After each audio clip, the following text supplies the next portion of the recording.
सब कुछ जनता झेल रही है, फिर जीत कैसे रही है सरकार? जीत रही है ना, वो जो देख अभी तो 65 लाख लोगों के मताधिकार से वंचित कर दिया, उनको नागरिकता का अधिकारी छीन लिया। अब चाहे ईवीएम का इस्तेमाल करे, चाहे वो वोटर लिस्ट में हेराफेरी करे। राहुल गांधी जी बोले वोट चोर, वोट। हाँ बिल्कुल, वोट चोर। अब राहुल गांधी से भी हम राहुल गांधी को भी हम सवाल करना चाहते हैं। अरे चोरी तो हर चीज की हुई है, रोजगार की चोरी हुई है, हमारे देश के संसाधनों की चोरी हुई है, हमारे हर डिपार्टमेंट में चोरी हो रही है, हमारे बच्चों के रोजगार खत्म किए जा रहे हैं, हमारे स्कूलों पर ताले लगाए जा रहे हैं, चोरियां कहाँ हो रहा है। और एक डेमोक्रेटिक राइट जो सदियों के संघर्ष के बाद जनता ने प्राप्त किया था कि हमारी आवाज सुनी जानी चाहिए, उन लोगों के द्वारा जो हमारी वोट से और हमारे टैक्स पेयर के पैसे से सत्ता में बैठे हैं। वो कोई राजा महाराजा नहीं है कि बाप राजा था बेटा भी राजा बन गया, ये हमने राजा बनाया है। ये सरकार राजा महाराजा वाला व्यवहार कर रही है, ये राजा महाराजाओं वाला व्यवहार कर रही है और जनता को गुलाम समझ रही है। और वो कहते हैं कि जो हम कहें तुम वही बोलो, जो हम चाहते हैं उसी तरह की बात करो। लेकिन जनता की जो अपनी डिमांड है, रोटी रोजगार है, शिक्षा चिकित्सा बिजली पानी सड़क सुरक्षा बेटियों की सुरक्षा, ये सब हमारे मुद्दे हैं। मैं हूँ पवन कुमार गौड़, मैं इस वक्त मौजूद हूँ जंतर मंतर। कहते हैं अगर लोकतंत्र की आवाज अगर दबाई जाती है तो जनता सड़कों पर आती है। हमारे साथ ऐसे ही लोकतंत्र के संरक्षण और रक्षक करने वाले जनता है। जी मैम, आपको नाम बताइए, परिचय दीजिए। शारदा दीक्षित हूँ, रिटायर्ड प्रिंसिपल और ऑल इंडिया महिला सांस्कृतिक संगठन दिल्ली के उपाध्यक्ष। और आज हम यहाँ पर आए हैं जिस तरीके से जनतांत्रिक अधिकारों पर हमला हो रहा है और एक डेमोक्रेटिक राइट जो सदियों के संघर्ष के बाद जनता ने प्राप्त किया था कि हमारी आवाज सुनी जानी चाहिए, उन लोगों के द्वारा जो हमारी वोट से और हमारे टैक्स पेयर के पैसे से सत्ता में बैठे हैं। वो कोई राजा महाराजा नहीं है कि बाप राजा था और बेटा भी राजा बन गया, ये हमने राजा बनाया है। मतलब ये सरकार राजा महाराजा वाला व्यवहार कर रही है, ये राजा महाराजाओं वाला व्यवहार कर रही है और जनता को गुलाम समझ रही है। और वो कहते हैं कि जो हम कहें तुम वही बोलो, जो हम चाहते हैं उसी तरह की बात करो। लेकिन जनता की जो अपनी डिमांड है, रोटी रोजगार है, शिक्षा चिकित्सा बिजली पानी सड़क सुरक्षा बेटियों की सुरक्षा, ये सब हमारे मुद्दे हैं। हम मांग करेंगे कि भाई रोजगार बच्चों के पास क्यों नहीं है। भाई तुम सारी संपदा को 1050 एकड़ जमीन बिहार की 1 रुपए लीज पर और 10 लाख पेड़ काटने का ठेका क्यों अडानी को देने की बात हो रही है। क्यों देश के संसाधनों को बर्बाद किया जा रहा है, क्यों आदिवासियों की झोपड़ियों पर बुलडोजर चल रहे हैं, क्यों दिल्ली को बर्बाद करके पूरे जो आदिवासी झुग्गी और झोपड़ियां थी उन सबको नष्ट करते हुए जमीनें खाली करा के बिल्डर्स को सौंपने का प्रयास किया जा रहा है। क्यों हर कदम पर टोल लगाकर लोगों की जेब खाली कराई जा रही है। क्यों टैक्स पेयर के पैसे से ये जो मुट्ठी भर जो सत्ता में बैठे लोग हैं और जो पूंजीपति हैं वो अरबपति खरबपति बनते जा रहे हैं। देश का पैसा विदेशों में जमा करके प्रॉपर्टी खरीदकर या बिजनेस खड़े कर रहे हैं। यहाँ देश बर्बाद हो रहा है, गरीब और गरीब होता जा रहा है, अमीर को और अधिक अमीर बनाते जा रहे हैं। यही लोकतंत्र नेपाल में युवाओं को और वहाँ की जनता को दबाया जा रहा था। वहाँ के युवा ने प्रोटेस्ट करके सत्ता परिवर्तन कर दिया। नेपाल में सत्ता परिवर्तन हुआ, जनता आज जितनी नेपाल में दुखी थी इससे ज्यादा भारत में दुखी है। लेकिन जनता की अपनी डेमोक्रेटिक एक सिस्टम है, वैल्यूज है, भारत और नेपाल का कंपैरिजन नहीं हो सकता। लेकिन जब जनता के गले पर सांस लेने की गुंजाइश ना बचे तो जनता विद्रोह पर उतरेगी। राम मनोहर लोहिया जी ने कहा है कि जब संसद आवारा हो जाएगी तो जब सड़कें सुनसान हो जाएंगी तो संसद आवारा हो जाएगी। तो संसद को आवारा होने से बचाने के लिए सड़कों को गुलजार करना पड़ेगा, सड़कों पर प्रोटेस्ट करने पड़ेंगे, सड़कों पर जनता की आवाज को बुलंद करना पड़ेगा। तो जो प्रोटेस्ट करते हैं उनको भी सरकार तो अंदर डाल देती है। अंदर कितने लोगों को डालेगी? पूरी की पूरी जनता 140 करोड़ जनता जब सड़कों पे उतरेगी तो कितने लोगों के लिए जेलें बनाएगी सरकार।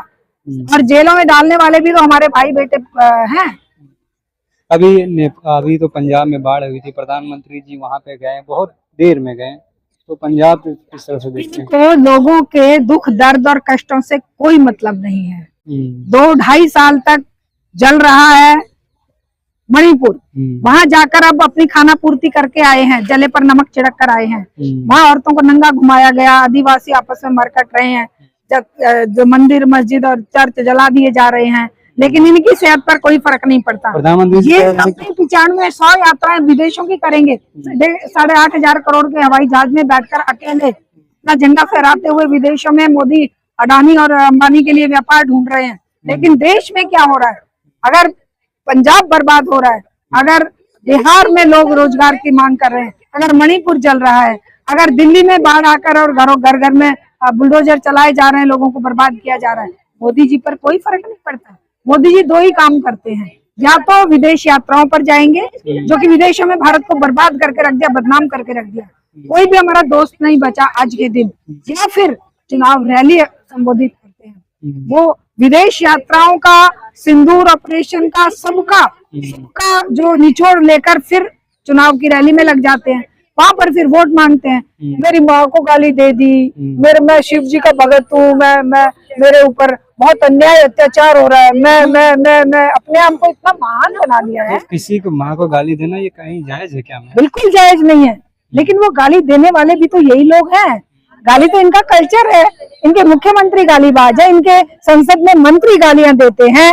ये खुद 100 करोड़ की गर्लफ्रेंड और कौन सी विधवा, कांग्रेस की विधवा, पता नहीं क्या क्या गालियां देते हैं। वो तो राजा है, कुछ भी कर सकते हैं। हाँ, राजा है तो राजा को अगर फ्रांस की क्रांति में राजाओं का हाल देखा हो किसी ने, और राजाओं के परिवर्तन होकर राजाओं को उठाकर बाहर फेंककर ही तो डेमोक्रेटिक वैल्यूज और डेमोक्रेटिक सिस्टम कायम हुए थे।